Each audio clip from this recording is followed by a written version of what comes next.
Bismillah, walhamdulillah, wassalatu wassalamu ala rasulillah wa ala alihi wa ashabihi wa mawalah, wa la hawla wa la quwata illa billah. Allahumma bika asbahna wa bika amsayna wa bika nahya wa bika namut wa ilaika nusyur. Asbahna ala fitratil islam wa ala kalimatil ikhlas wa ala dini nabiyina Muhammadin sallallahu alaihi wasallam wa ala millati abina Ibrahim hanifan musliman wa ma kana minal musyrikin. Allahumma inna nas'aluka ilman nafi'a wa rizqan thayyiban wasi'a wa amalan mutaqabbala. Amin ya rabbal alamin. Para jemaah, kajian kita Bulughul Maram yang ditulis oleh Al-Hafidh Ibnu Hajar Al-Asqalani rahimallahu lahu wa ghafara lahu wa lana wa liwalidina wa li asatidina wa li masyayikhina wa li jamil muslimin wal muslimat. Amin ya rabbal alamin. Kita memulai dari hadis 825. Diriwayatkan dari Anas radhiyallahu an, beliau berkata, kana Rasulullah sallallahu alaihi wasallam ya'muru bil ba'ah wa yanha 'anit tabattul nahyan syadidan wa yaqul tazawwaju al-waduda al-waluda inni mukathirun bikumul anbiya yaumal qiyamah. Rasulullah sallallahu alaihi wasallam menyuruh menikah dan melarang membujang dengan larangan yang keras, dan beliau bersabda, nikahilah perempuan yang penyayang lagi subur, karena sesungguhnya aku akan membanggakan diri disebabkan jumlah kalian yang banyak di hadapan para nabi di hari kiamat. Diriwayatkan oleh Imam Ahmad dan disahihkan oleh Imam Ibnu Hibban. Ada beberapa faedah yang bisa kita ambil dari hadis ini. Yang pertama, asy-syari' al-hakim ya'muru biz-zawaj lima fihi minal masalih al-kathirah al-kabirah wal manafi' al-kathirah. Syariat Islam yang penuh hikmah dan sangat bijaksana dan tepat di dalam segala ketetapannya, memerintahkan kaum muslimin menikah, karena pada menikah terdapat maslahat-maslahat dan manfaat-manfaat yang sangat besar, yang sangat banyak. Wal amr yaqtadi al-wujub, dan asal perintah menunjukkan wajib. Asal perintah menunjukkan wajib. Di sini redaksinya adalah beliau disebutkan kana Rasulullah sallallahu alaihi wasallam ya'muru azwaj. Nabi sallallahu alaihi wasallam memerintah menikah. Hukum asal menikah adalah wajib. Wa innamal ulama qalu, para ulama mengatakan, in kana yakhsha ala nafsi al-wuqu' fil fahisha fayajibu alaihi an-nikah. Kalau seseorang mengkhawatirkan dirinya bisa terjerumus ke dalam keburukan yang disebabkan tidak menikah, maka hukumnya wajib menikah. Hifdhan li farjihi wa ghabdhan li basarihi, untuk menjaga kemaluannya dan untuk menjaga pandangan matanya. Tidak menjaga kemaluan berdosa, tidak menjaga mata juga berdosa. Maka orang yang khawatir dirinya bisa terjerumus ke dalam perkara-perkara yang akhirnya kemaluan tidak terjaga dan mata tidak terjaga, wajib menikah. Wa in kana la yukhsha fa yustahabbu fi haqqihi bal huwa afdal min nawafil ibadat. kalau tidak khawatir,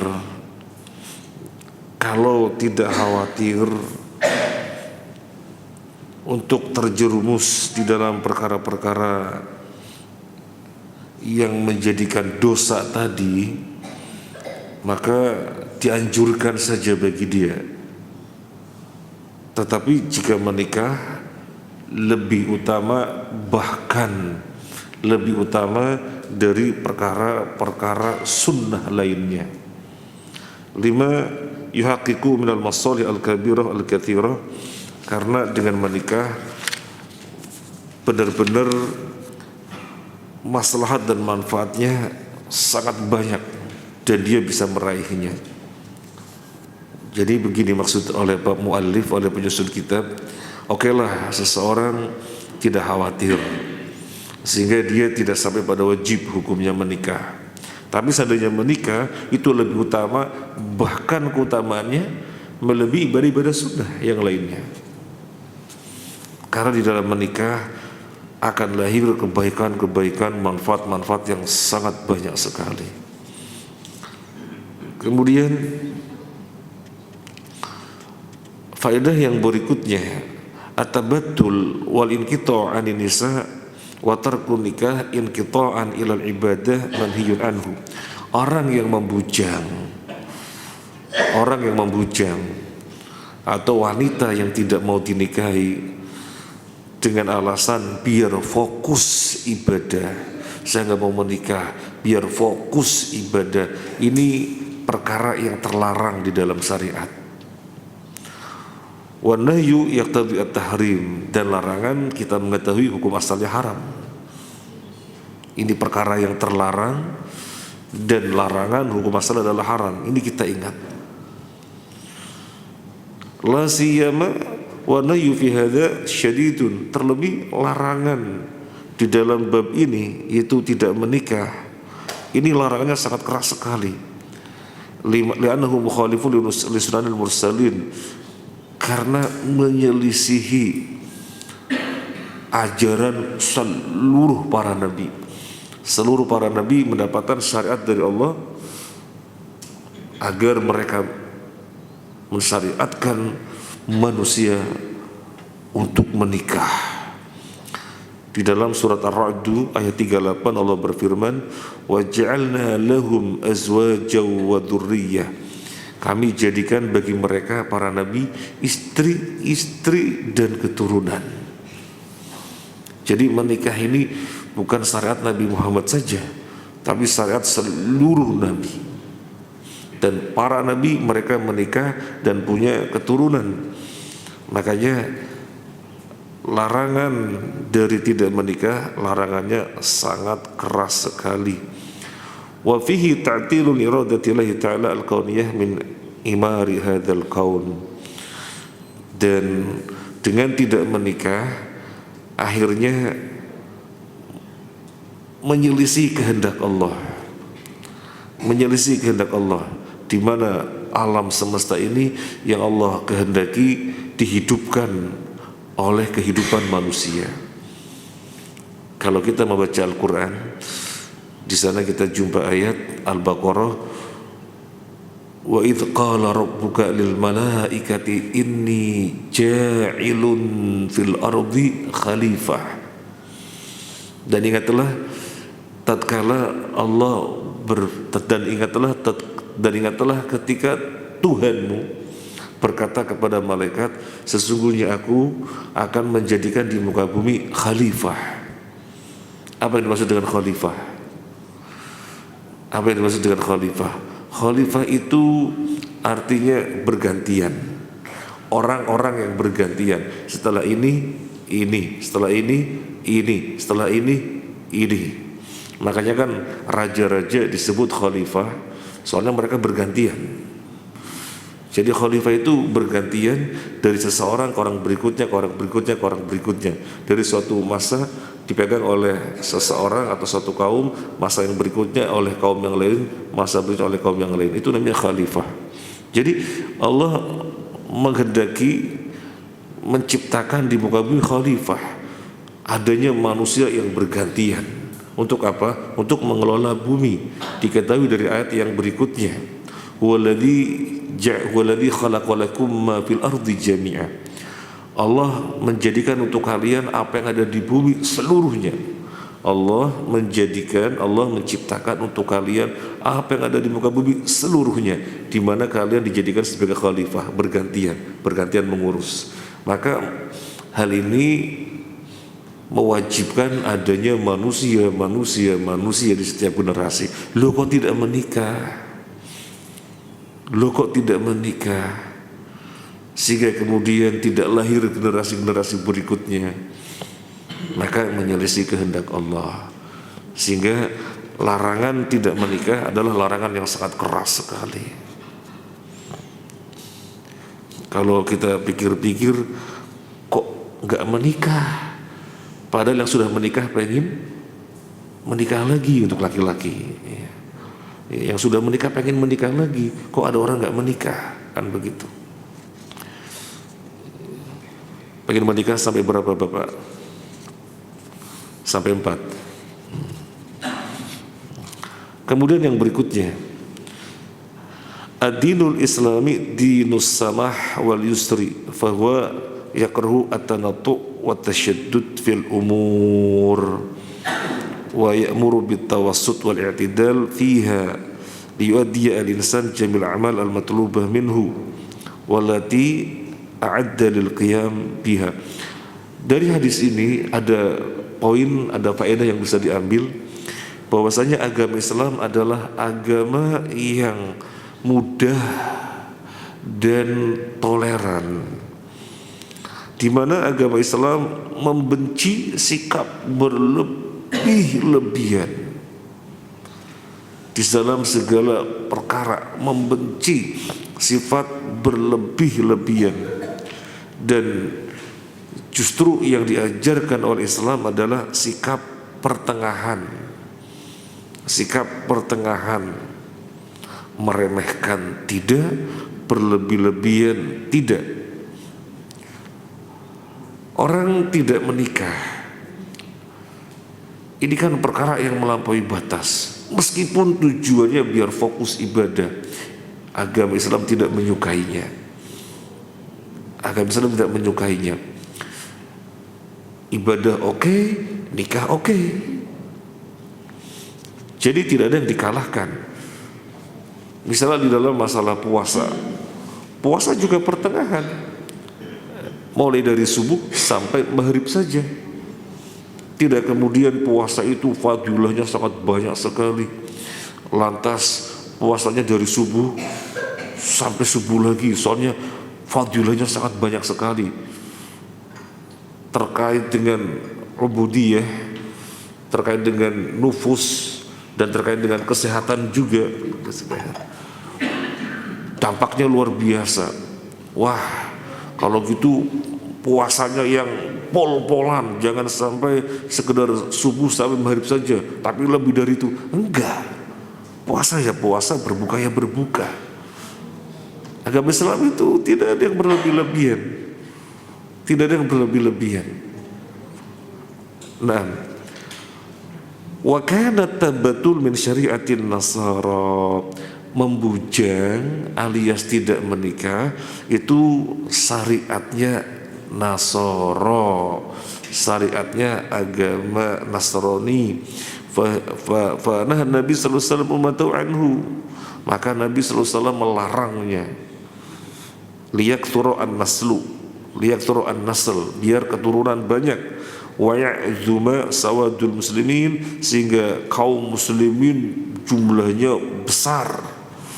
Wa yaqumal jihad wa yadum, sehingga syariat jihad bisa terus ditegakkan. Loh, kalau orangnya tidak pada menikah, nggak ada generasi-generasi atau sedikit generasinya, terus syariat yang namanya jihad, di mana syariat jihad ini akan terus ada sampai hari kiamat, Siapa pasukannya? Maka Nabi melarang membujang. Memang berbeda antara jihad dengan dakwah. Dua-duanya fisabilillah. Fisabilillah dalam pengertian khusus. Kan kalau fisabilillah dalam pengertian umum, apa saja yang kita lakukan untuk meraih ridho Allah namanya jihad. Kita datang ke masjid ini juga jihad ya. Kita berbuat apapun untuk memenuhi kewajiban-kewajiban kita sebagai suami, sebagai istri juga jihad. Itu jihad dalam pengertian umum. Tapi jihad dalam pengertian khusus ada dua, jihad dengan pedang, dengan senjata, dan jihad dengan pulpen, mendakwahkan, mengajar. Nah, kalau jihad dengan senjata ada kalanya terputus karena suatu kondisi tertentu di mana Allah belum mengizinkan adanya peperangan. Tapi yang namanya jihad dengan pena, jihad dengan kitab, wajahidhum bihi jihadan kabira dalam surat Al-Furqan, berjihadlah dengan Al-Quran, dengan jihad yang besar. Itu tidak pernah terputus, tidak ada suatu jeda, nggak ada. Sama-sama fisabilillah, jihad yang berupa dakwah tidak terputus. Adapun jihad angkat senjata ada kalanya terputus karena suatu kondisi di mana Allah belum mengizinkan. Nah, kembali kepada pembahasan kita, dengan membujang maka tidak ada keturunan, tidak ada lahir generasi yang berikutnya. Terus pasukannya siapa? Terus syariat jihad menjadi tidak ditegakkan. Makanya larangannya keras sekali. Qala ta'ala atiban 'ala an-nasara ghuluwahum fil ibadah wa tanattu'ihim fi dinihim. Allah mencela orang-orang Nasrani yang mereka ghulu di dalam ibadah. Di dalam surat Al-Hadid ayat 27 Allah berfirman tentang orang Nasrani, wa ruhbaniyatan ibtada'uha ma katabnaha 'alaihim. Orang-orang Nasrani melakukan rohbaniyah, istilahnya rohbaniyah. Mereka melakukan demikian, mereka membikin demikian rohbaniyah, padahal Allah tidak pernah menetapkan yang demikian itu. Apa sih rohbaniyah? Annaha mubtadi'atun min kibali anfusihim lam yashra'ha Allahu lahum wa lam ya'murhum biha bal saru 'alaiha ghuluwan fil ibadah wa hamalu anfusahum al-masyaqqat fil imtina' min al-mat'am wal masyrab wal nikah. Orang-orang Nasrani mereka pengen fokus di dalam beribadah kepada Allah Azza wa Jalla, maka mereka melampaui syariatnya Nabi Isa alaihissalatu wassalam.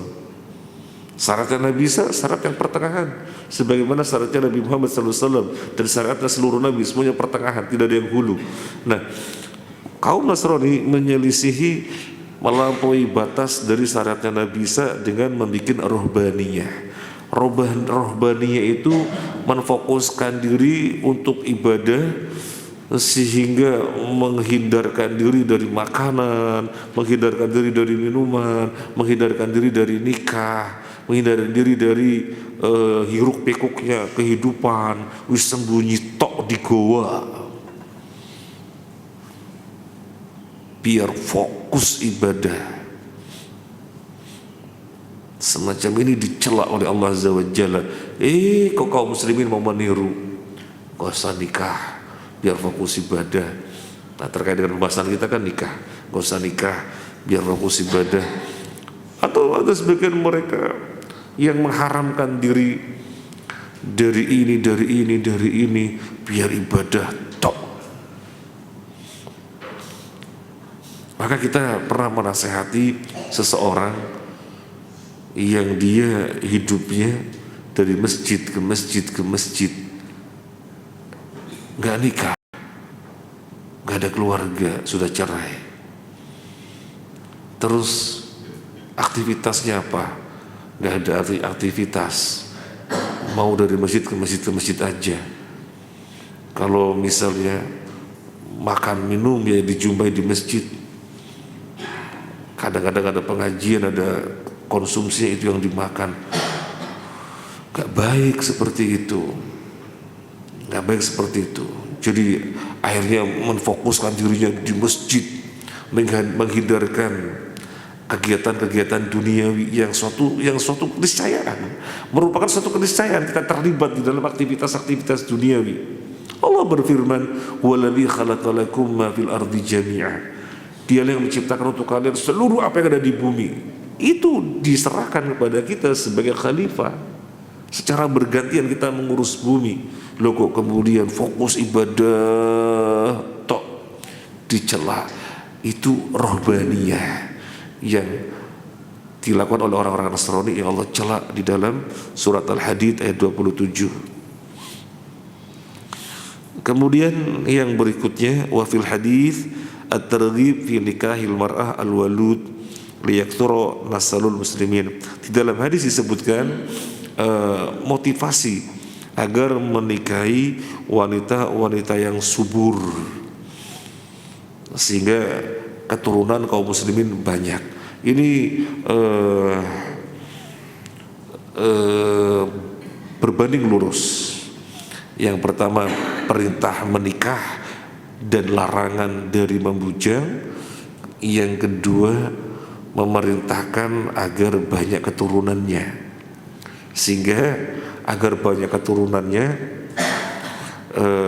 carilah wanita-wanita yang subur. Artinya apa? Artinya agar perkara banyaknya generasi kaum muslimin benar-benar diperhatikan. Kalau masalah berapa anak itu kan terserah Allah. Terserah Allah. Wanita yang mau dinikahi yang mana? Misalnya kita mengiranya ini wanita banyak anak, subur, ternyata tidak. Dan memang itu urusan Allah, kita tidak tahu. Yang dikehendaki adalah perhatian kepada generasi, agar setiap generasi kaum muslimin jumlahnya banyak. Jadi berbanding lurus dengan perintah menikah, larangan dari membujang. Kemudian disebutkan faedah yang lainnya, kathratun nasal tahqiqu mubahatin Nabi sallallahu alaihi wasallam wa mukatharatu bi ummatihi al-anbiya yaumal qiyamah. Banyaknya keturunan sehingga akhirnya setiap generasi banyak jumlah kaum muslimin, ini akan dijadikan Nabi sebagai bahan untuk berbangga-banggaan di hadapan para nabi pada hari kiamat. Jadi kalau kita menikah, kemudian kita banyak keturunan, kita mendukung keinginan Nabi, karena Nabi akan berbangga-banggaan dengan jumlahnya umat pada hari kiamat. Nah, kalau kita tidak menikah, apalagi tidak memperhatikan setiap generasi harus banyak jumlahnya, ya kita tidak mendukung keinginan Nabi. Kita tidak mendukung keinginan Nabi. Dan bahkan kita dinyatakan oleh Allah Azza wa Jalla, kuntum khaira ummatin linnas. Kan kalian adalah sebaik-baiknya umat yang dikeluarkan untuk manusia. Di dalam riwayat disebutkan kalian umat yang terakhir, tapi kalian umat yang pertama masuk surga. Dan di dalam hadis juga disebutkan kalian umat yang akan menjadi saksi seluruh umat sebelumnya. Kalian adalah umat yang akan menjadi saksi untuk umat-umat sebelumnya pada hari kiamat. Maka sangat membutuhkan jumlah umat yang banyak. Nah, ini alasan-alasan kenapa dilarang menikah. Kemudian ada faedah yang berikutnya, ad-dinul islami dinu harakatin wa amalin walaysa dina uzlatin wan qita'in wa bu'din an mu'tarik al-hayah. Agama Islam adalah agama yang dinamis, berbuat, beramal. Bukan agama yang mengajarkan umatnya menyendiri, sembunyi di gua, lari dari kenyataan aktivitas-aktivitas kehidupan. Bukan demikian agama Islam. Bukan demikian agama Islam. Makanya kan ketika ada 3 orang sahabat, mereka masing-masing pengen ibadahnya sangat bagus sekali. Yang satu mengatakan, saya nggak akan tidur malam, biar qiyamul lail terus sepanjang malam. Yang satunya lagi, saya tidak akan berbuka sepanjang hidup, puasa terus. Yang satunya lagi, saya tidak akan menikah, biar fokus ibadah. Nabi mengetahuinya, dilarang. Kaliankah yang mengatakan begini dan begini? Ya Rasulullah, ketahuilah akulah orang yang paling bertakwa kepada Allah, kata Nabi sallallahu alaihi wasallam. Tapi aku qiyamul lail, aku tidur. Aku puasa, aku juga berbuka. Ada kalanya tidak puasa. Aku menikah. Kemudian kelanjutan hadis ini kan sudah kita bacakan pada pertemuan yang lalu. Man raghiba an sunnati falaysa minni. Barang siapa yang tidak menyukai sunnahku, maka tidak termasuk golonganku. Jadi ini ancaman yang keras. Sekali lagi, agama Islam adalah agama yang dinamis, bergerak, berbuat. Bukan agama yang menyembunyikan diri, sembunyi di gua-gua biar fokus ibadah toh. Justru itu terlarang, dan di atas sudah disinggung, itu namanya rahbaniyah yang Allah celak di dalam Al-Quran Al-Hadid ayat 27. Kemudian ada faedah, fihi dalilun ala anna al-musara'ah ila fi'lil khair wa tasabuq ilahi wa tanafusihi la yu'atu min ar-riya' al-madmum. Dari sini ada faedah lain yang bisa diambil, bahwasanya bersegera melakukan kebaikan, berlomba-lomba untuk meraih kebaikan tidak termasuk riya. Tidak termasuk riya. Segera menikah, itu kan perintah segera menikah. Kemudian di antara mas-mas berlomba-lomba mana duluan yang menikah. Ini namanya berlomba-lomba dalam kebaikan. Ini bukan perkara riya. Berlomba-lomba dalam kebaikan bukan perkara riya. Wah, hari Jumat sesama kaum muslimin berlomba-lomba siapa cepat-cepatan ke masjid. Karena yang masuk di waktu pertama mendapatkan pahala kurban onta, yang kedua sapi, yang ketiga kambing, yang keempat ayam, yang kelima telur. Jadi jauh sekali kayak berkorban dengan telur, artinya berinfak dengan telur. Maka berlomba-lomba. Jadi berlomba-lomba di dalam kebaikan apapun bukan merupakan perkara riya. Termasuk di antara bapak-bapak berlomba-lomba, yuk siapa paling banyak istrinya, ya, 2, 3, 4, yang paling banyak 4 itu yang menang. Berarti ini bukan riya. Ini bukan riya. Kalau bilang 1 ay itu terpaksa, ya. 1 ay berarti terpaksa, karena hukum asal menikah itu ini perlu diketahui, dan ibu-ibu tidak boleh tutup mata, tutup telinga, tutup telinga. Hukum asal menikah adalah poligami, bukan monogami. Hukum asal menikah adalah poligami, bukan monogami. Fankihu ma taba lakum minan nisa'i matna wa thulatha wa ruba' fa in khiftum alla ta'dilu fawahidah. Nikailah wanita yang baik-baik, 2 atau 3 atau 4. Ini perintah menikah poligami, 2 atau 3 atau 4. Fa in khiftum alla ta'dilu, kalau kalian khawatir tidak adil, fawahidah, maka 1 saja. Jadi 1 ini pilihan terakhir, soalnya takut nggak bisa adil. Bapak-bapak yang di sini adalah orang-orang yang penakut. Nah, makanya cukup 1 ay. 1 itu pilihan terakhir. Hukum asal adalah poligami. Karena berlomba-lomba ini bukan perkara riya. Dalam masalah apapun, di dalam masalah apapun, berlomba-lomba dalam kebaikan itu bukan bab riya, tidak termasuk riya.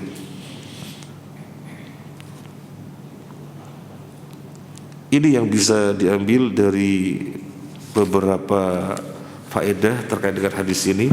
Sekarang kita lanjutkan hadis yang berikutnya. Hadis 826.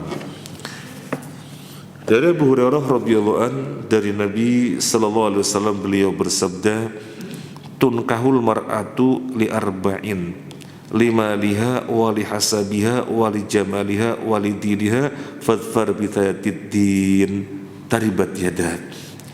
Wanita itu dinikahi karena 4 perkara. Karena hartanya, yang kedua karena kemuliaan nasabnya, yang ketiga karena kecantikannya, yang keempat karena agamanya. Maka raihlah perempuan yang komitmen beragama, karena jika tidak niscaya tanganmu berdebu. Artinya dengan mendahulukan wanita yang ada agamanya, Anda beruntung maksudnya. Ini pernyataan dari Nabi sallallahu alaihi wasallam. Secara umum lelaki di dalam memilih wanita pertimbangannya 4. Yang pertama karena harta. Oh, si fulana banyak hartanya, saya mau jadi suaminya, nanti ikut merasakan hartanya. Oh, si fulana strata sosialnya tinggi, saya mau jadi suaminya, nanti kan ikut terangkat strata sosial saya. Oh, si fulana cantik, saya mau jadi suaminya, biar asik setiap saat mandengin. Kemudian si fulana ini agamanya bagus, solihah, saya menjadi suaminya, biar mengkondisikan rumah tangga yang religius. Ini pertimbangan-pertimbangan lelaki di dalam memilih wanita. Apa kata Nabi? Di antara 4 pertimbangan ini, utamakan agama, niscaya Anda beruntung. Bagaimana logikanya? Bisa dicerna kok. Kenapa Nabi mengatakan prioritaskan agama? Sangat mudah dicerna. Yang pertama, misalnya orang mengedepankan yang hartanya banyak. Wanita hartanya banyak tapi nggak ada agama, nanti suaminya bisa dipecal. Kamu model dengkul kesini, dipecal nanti karena nggak ada agama.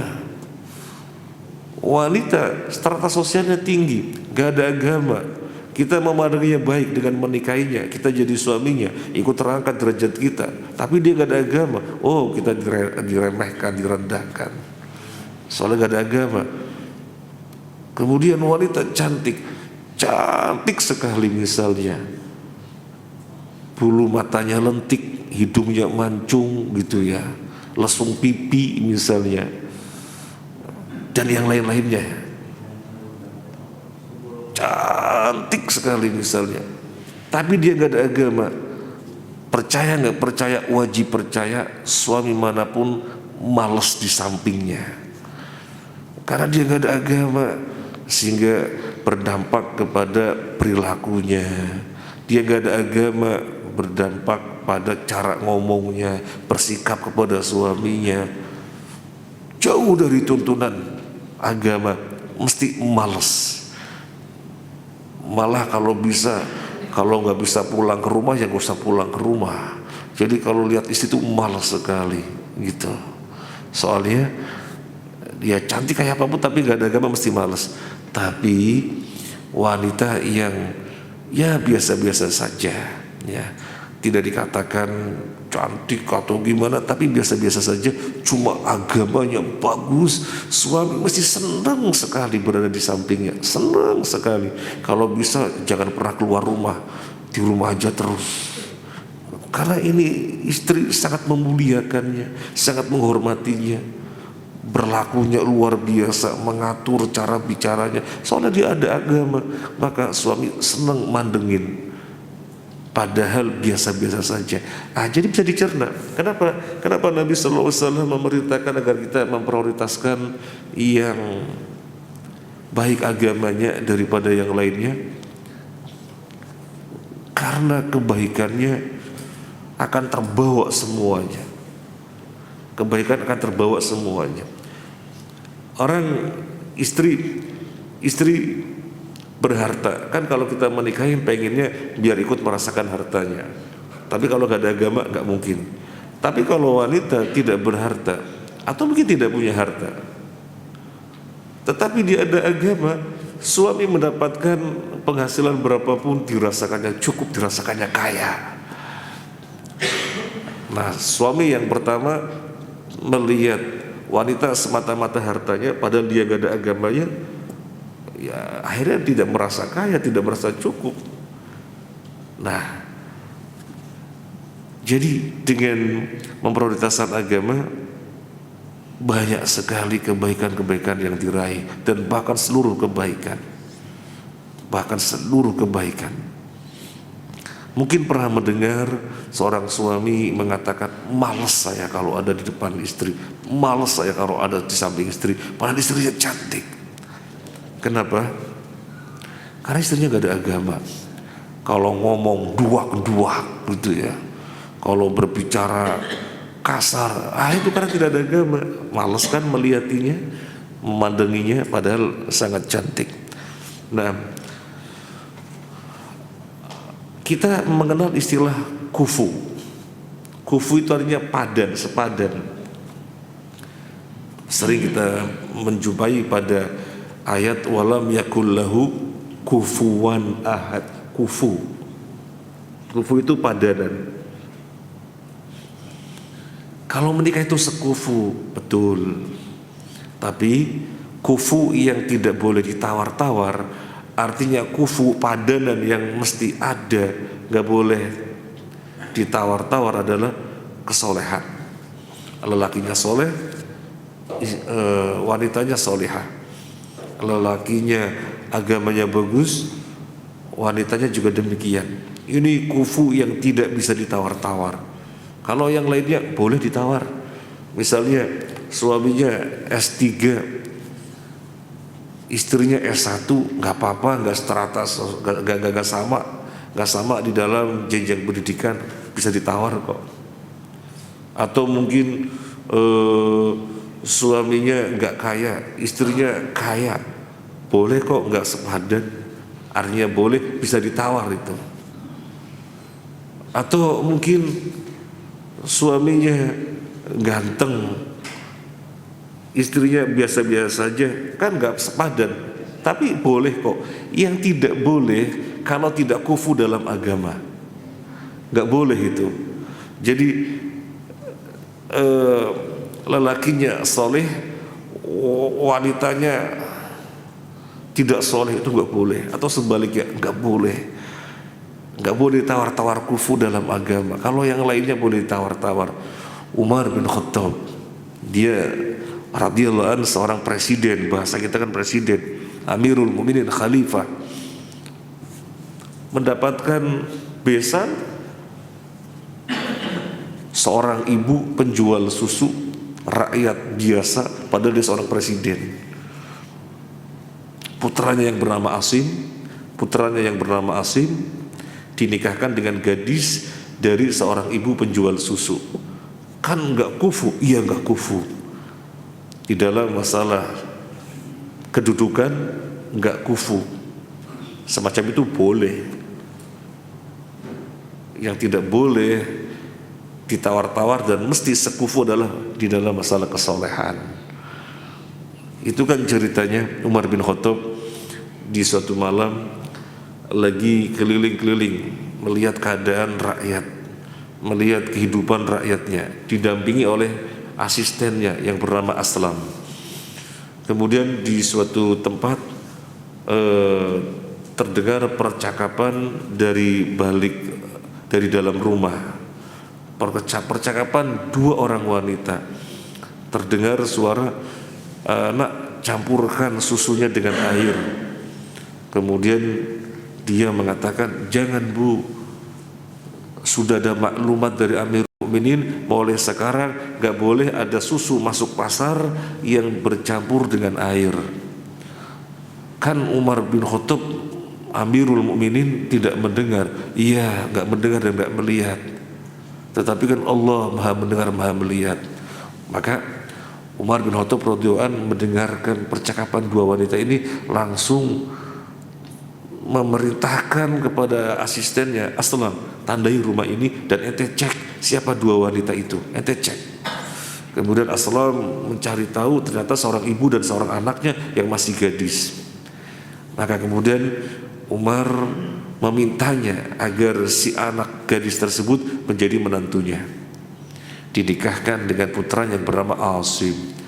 Jadi Umar bin Khattab tidak mensyaratkan dirinya seorang khalifah atau pembesar bangsa Quraisy harus dengan pembesar bangsa Quraisy juga, tidak.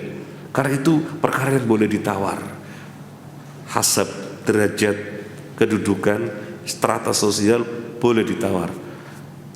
Kufu dalam agama gak boleh ditawar-tawar.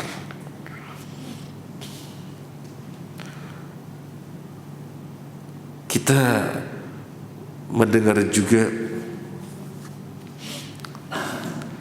seorang pemuda yang bernama Thabit bin Ibrahim. Thabit bin Ibrahim lagi jalan-jalan di pinggiran kota Kufah. Ketika lagi jalan-jalan menjumpai apel di hadapan, loh ada apel. Dia pas lapar, bismillah dimakan. Sudah kemakan separuh, ingat, astagfirullah, ini mesti ada yang punya. Kenapa langsung saya makan, belum saya izin? Maka kemudian dia masuk ke kebun apel yang di samping jalan itu, mencari orangnya. Dia berharap bisa bertemu dengan pemiliknya untuk meminta halal. Dicari orangnya, ketemu, Assalamualaikum. Waalaikumsalam warahmatullahi. Pak, mohon maaf, tadi saja lagi di jalan nemu apel, saya yakin dari kebun ini. Saya minta halal Pak, sudah kemakan separuh. Kalau Bapak tidak menghalalkan, wah neraka masuk perut saya ini Pak. Apa kata orang itu? Maaf pemuda, saya bukan pemilik kebun ini. Loh, Bapak siapa? Saya cuma yang jaga, yang merawat. Terus pemiliknya di mana? Pemiliknya di sana. Ditunjukkan alamatnya. Dituju, diparanin karena pengen halal. Sampai di alamat, dia sampaikan keinginannya untuk mendapatkan kehalalan atas apel yang sudah dimakan. Si pemilik kebun diam aja.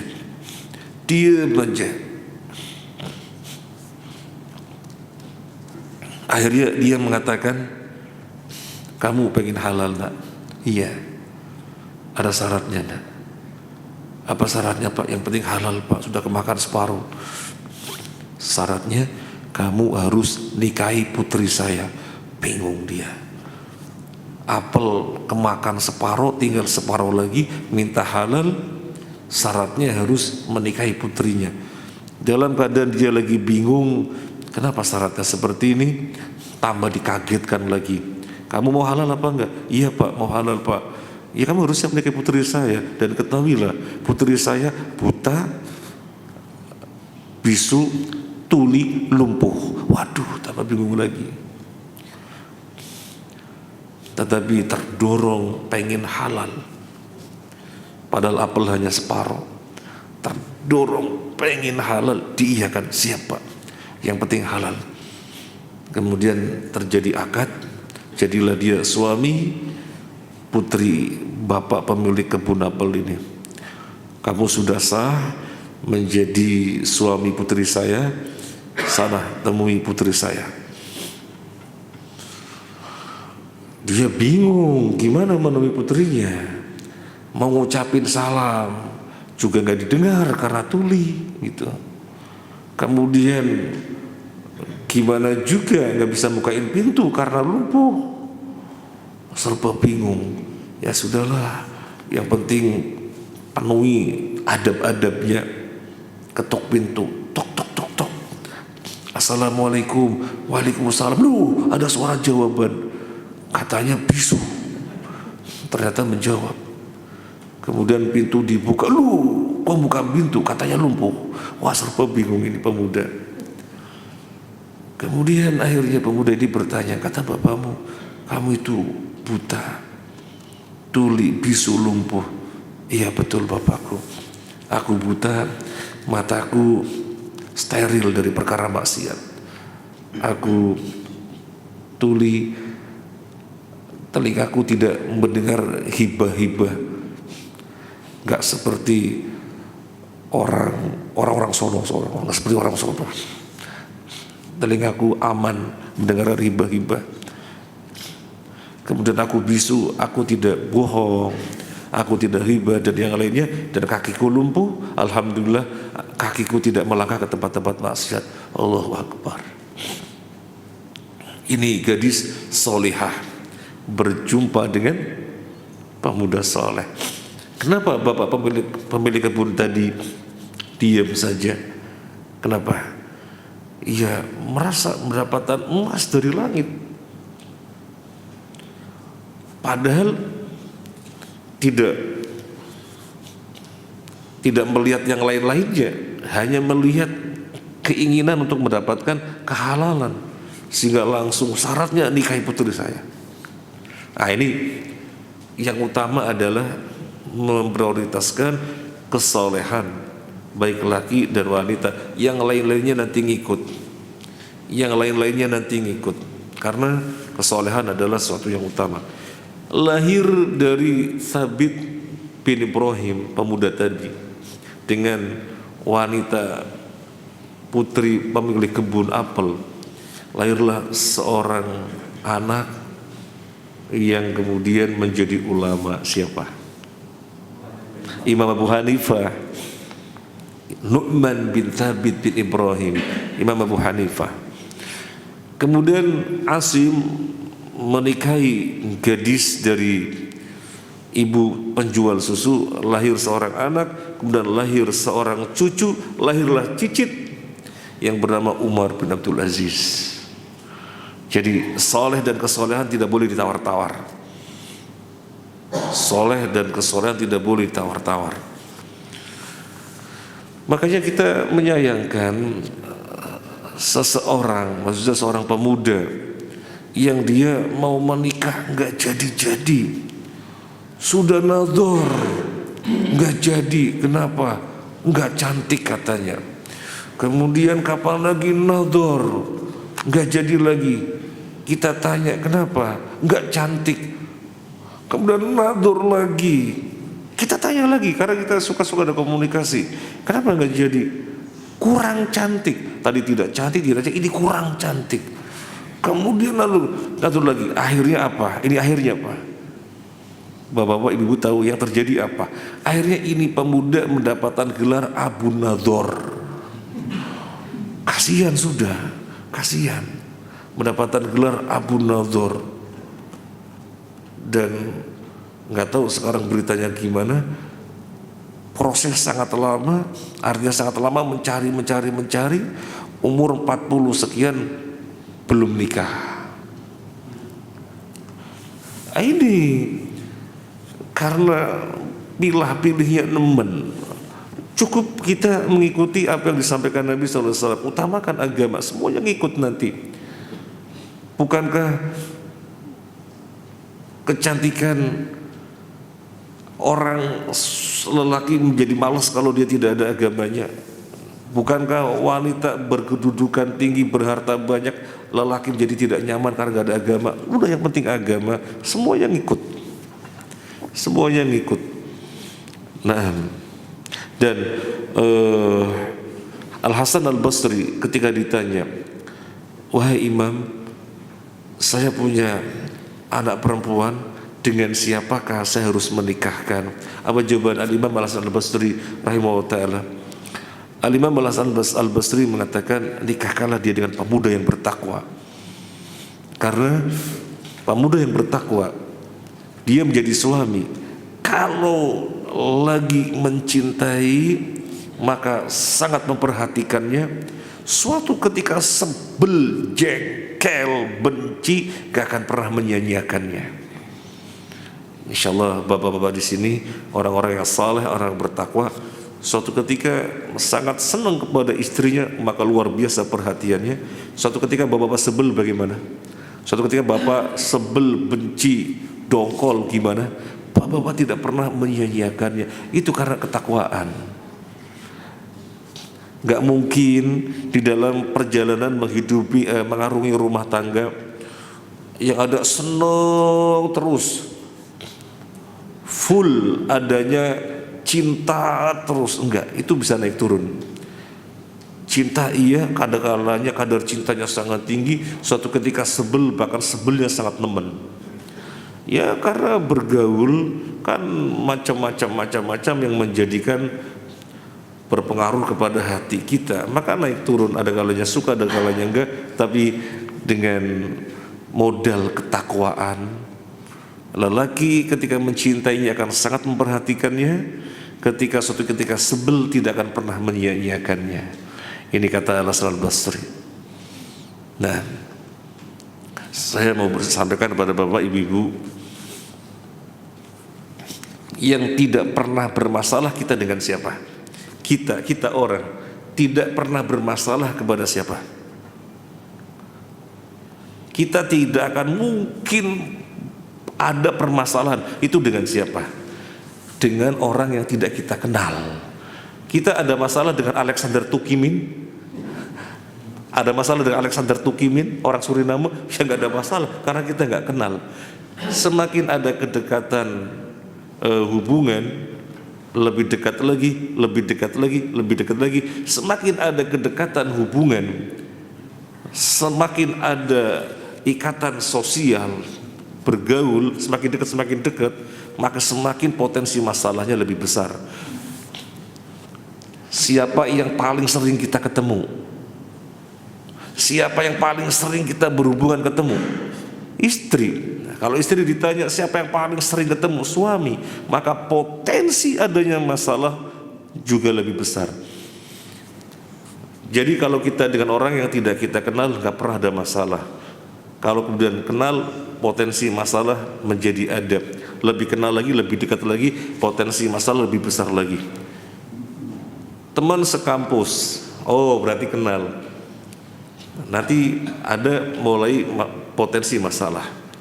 Kemudian teman sejurusan, oh potensi masalah lebih besarnya lebih dekat. Oh teman sekamar di asrama, teman sekamar di kos-kosan, maka potensi masalah juga lebih besar lagi. Suami istri, wah potensi masalahnya paling banyak, paling besar. Makanya yang dibutuhkan agama,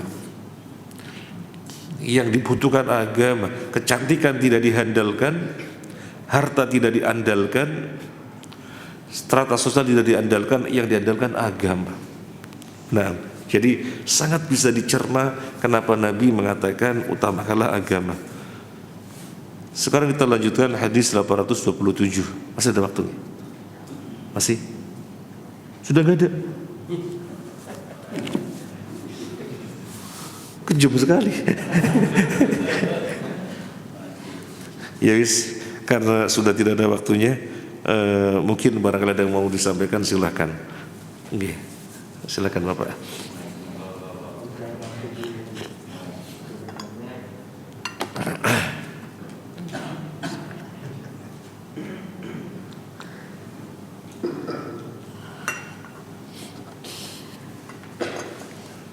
Beliau sedang menerangkan bahwa agama Islam itu mudah dan sangat toleran. Ya. Yang dimaksud toleran itu kepada siapa? Yang pertama. Yang kedua, berlebihan dalam beribadah. Mohon penjelasannya. Terima kasih. Wassalamualaikum warahmatullahi wabarakatuh. Waalaikumsalam warahmatullahi wabarakatuh. Al-Islamu dinus samhah wal yusri. Agama toleran dan mudah. Tolerannya bagaimana? Masya Allah, sangat toleran sekali. Sholat itu, sholat wajib, berdiri adalah rukun. Kalau tidak berdiri sholatnya tidak sah. Sholat wajib. Berdiri rukun. Nggak kuat berdiri, ya toleran. Bisanya apa? Duduk. Padahal berdiri rukun. Ini contoh toleran. Kemudian kafaroh berupa bebasan budak. Nggak bisa cari budak, apalagi zaman sekarang nggak ada budak. Puasa 2 bulan berturut-turut. Waduh, puasa 2 bulan berturut-turut nggak mampu. Ya sudah, yang Anda mampu apa? Berikan 60 makanan untuk orang fakir miskin. Toleran. Ini contoh toleran. Kemudian gak boleh berlebih-lebihan di dalam beribadah. Yang namanya berlebih-lebihan itu melampaui batas. Fokus dengan suatu ibadah tetapi mengabaikan kebaikan yang lain. Itu namanya berlebih-lebihan. Sholat duha berapa rakaat? 4 rakaat. Berapa lagi? Minimal 2 rakaat. Yang kita bertanya maksimal berapa rakaat? Berapa? 8 rakaat. 12 rakaat ada perbedaan pendapat antara para ulama. Yang jelas 8 rakaat. Kita seharus maksimal 8 rakaat sholat duhanya. Padahal waktunya sudah mepet. Akhirnya terlambat ke kantor, dimarahin sama kantor. Ini kan namanya berlebih-lebihan di dalam ibadah. Ya kalau nggak bisa 8 rakaat ya 2 rakaat saja. Yang terpenting kebaikan yang lain tidak terabaikan, sehingga kantor juga tetap tepat waktu, nggak kena marah. Kemudian misalnya seorang istri qiyamul lail, dan alhamdulillah dengan taufik Allah selalu bisa 11 rakaat.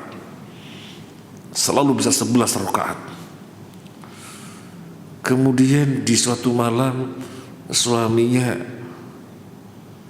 kena penyakit penyakit ya. Itu ya. Enggak, saya harus 11 rakaat. Akhirnya suaminya marah. Akhirnya berlebih-lebihan dalam ibadah. Ya kalau misalnya suaminya mengajak, dia bisanya 4 rakaat tutup witir. Mudah dan pahala tidak berkurang. Berpindah mengiyakannya suami berpahala juga. Jadi itu namanya tidak berlebih-lebihan, ya. Tidak berlebih-lebihan. Sudah tahu kalau puasa sunnah lemes yang menjadikan kerja tidak maksimal, yang akhirnya dinilai kurang amanah di dalam kerja karena nggak maksimal. Tetap puasa, soalnya saya harus puasa Senin Kemis atau saya harus puasa Daud.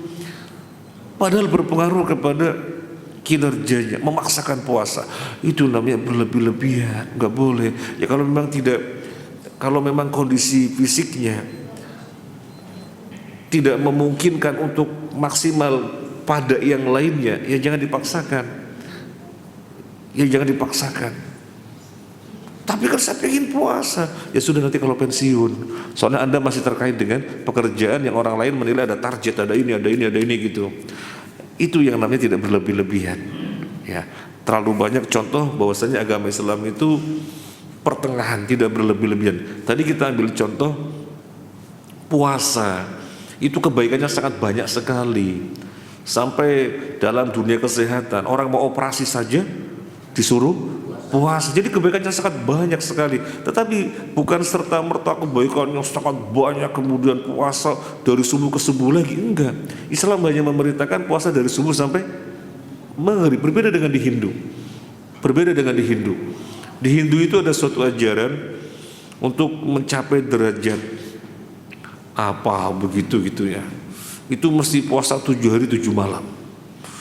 Dari subuh sampai subuh lagi, sampai subuh lagi, sampai subuh lagi, harus 7 hari 7 malam berpuasa.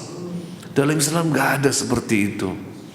Ini kan yang menjadikan akhirnya Ustadz Abdul Aziz taubat dari Hindu, menyadari bahwa Islam agama yang pertengahan, gak ada pemaksaan, gak ada yang berlebih-lebihan.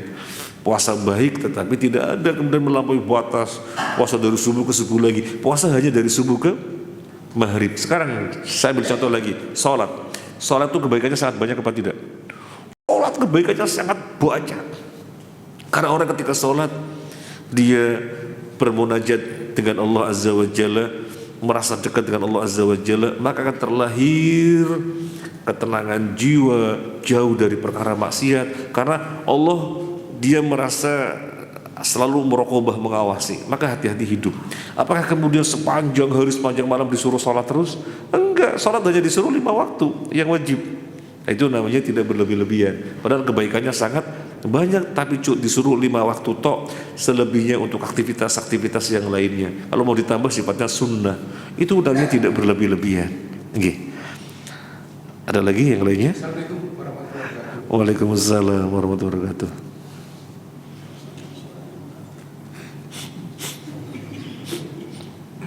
Bagaimana Ustaz kalau ada orang tidak menikah terus sampai dia itu meninggal dunia? Orang tidak menikah sampai meninggal dunia, itu yang dikatakan Nabi, man raghiba an sunnati laisa minni falaysa minni. Orang tidak menyukai sunnahku maka tidak termasuk dariku. Artinya apa? Tidak termasuk orang yang memperhatikan ajaranku. Tidak termasuk orang yang memperhatikan ajaranku. Nabi itu sampai mengatakan nikah kalau sudah mampu menikah, kalau sudah mampu menikah. Nabi sampai begitu. Dan Nabi sampai mengatakan dengan kalimat yang maknanya kecaman, tidak termasuk dariku. Kok kita kemudian santai tidak menikah sampai meninggal? Jangan, menikahlah, menikahlah. Masa ada yang tidak mau menikah? Itu tidak melaksanakan ajaran Nabi. Menikah. Nah, apakah dia dikatakan berdosa misalnya begitu sampai meninggal tidak menikah? Apakah dia tidak dikatakan berdosa? Kalau dia aman dari perkara-perkara yang menjadikan dia terjerumus kepada dosa, perkara haram, ya berarti tidak berdosa.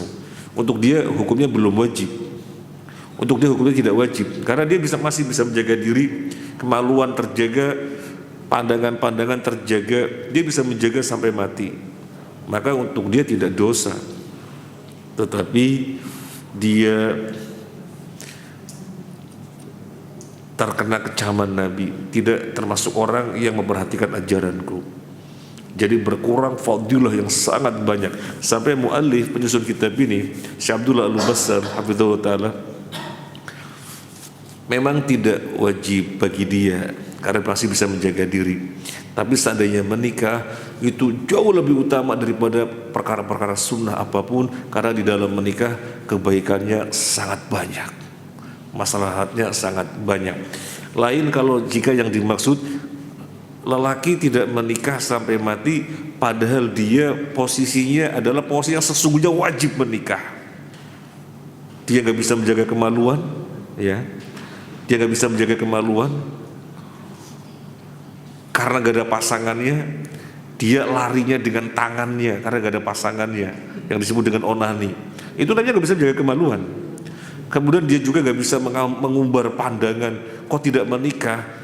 Tidak menikahnya dia berdosa karena dia hukumnya sudah wajib. Ya, jadi kalau bicara masalah hukum, dia bisa berdosa karena tidak menikah, dan tidak berdosa karena tidak menikah itu. Saya ulangi lagi, dia bisa berdosa karena tidak menikah dan tidak sampai berdosa karena tidak menikah, tergantung kondisinya. Nah, semoga bapak-bapak, ibu-ibu di sini tidak ada yang menghindari pernikahan ya. Harus nikah semuanya. Ini mas-mas sudah pada menikah apa belum? Harus menikah semuanya, segera. Ya. Bapak-bapak sudah menikah apa belum? Belum? Ya, menikah. Ada yang mau disampaikan yang lainnya? Ibu-ibu, Mas, Bapak silakan belakang. Assalamualaikum warahmatullahi wabarakatuh. Waalaikumsalam warahmatullahi wabarakatuh. Mohon dijelaskan masalah toleransi. Mohon dijelaskan masalah toleransi, batas toleransi di luar pemeluk agama Islam, baik dimensi sosial maupun dimensi ibadah. Toleransi kepada non-muslim. Toleransi kepada non-muslim. Iya. Toleransi kepada non-muslim sangat luas sekali di dalam perkara yang bukan akidah, bukan ibadah. Kalau di dalam akidah ibadah, rambu-rambunya jelas. Lakum dinukum waliyadin. Untukmu agamamu dan untukku agamaku. Rambu-rambunya jelas. Batasannya kuat. Sehingga tidak bisa Nasrani mengatakan Nabi Isa adalah anak Tuhan dan mereka melakukan perayaan peringatan kelahiran anak Tuhan, kita ikut-ikutan, gak bisa. Toleransi, gak ada di sini toleransi semacam ini. Gak ada toleransi semacam ini. Kemudian mereka orang-orang kafir melakukan ritual-ritual yang bagi mereka adalah ibadah atau terkait dengan peribadahan, misalnya memakai topi Sinterklas yang warna merah itu adalah tradisi peribadahan mereka. Oh, kita toleransi, mereka lagi pada memakai simbol keagamaan mereka, yuk ikut-ikutan. Gak boleh, karena dalam akidah dan ibadah jelas sekali, lakum dinukum waliyadin. Tetapi selain akidah, selain ibadah, monggo. Nabi SAW bermuamalah dengan orang Yahudi sampai Nabi wafat, bajunya masih digadaikan pada orang Yahudi. Itu bukan dalam akidah, dalam ibadah, dalam muamalah silahkan. Asma bintu Abi Bakar, waktu ibunya belum muslimah, ibunya mengatakan agar tetap disambung hubungannya. Dirinya waktu itu belum muslimah, Asma sudah muslimah. Maka Asma bertanya kepada Nabi, ya Rasulullah, ibuku belum muslimah, tetapi tetap silaturahim mana? Kata Nabi, sili, sambung. Dan Al-Quran menyatakan berbuat sebaik-baiknya kepada orang tua meskipun mereka non muslim. Karena di dalam masalah urusan muamalah harus sebaik mungkin kepada siapapun.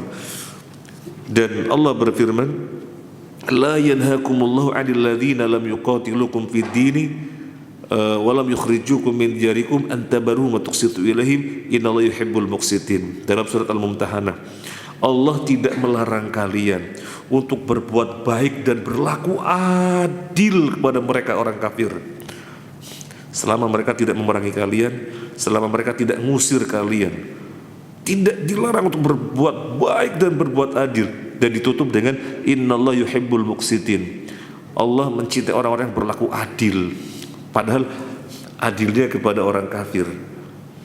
Adilnya kepada orang kafir.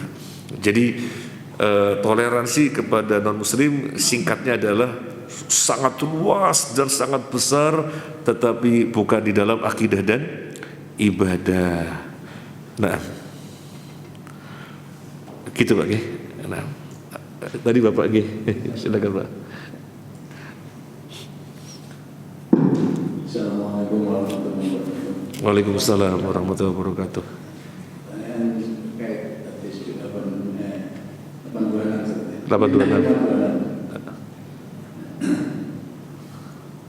Yang persyaratannya 4 hari menikah tadi. Iya. Terutama agar diutamakan agamanya.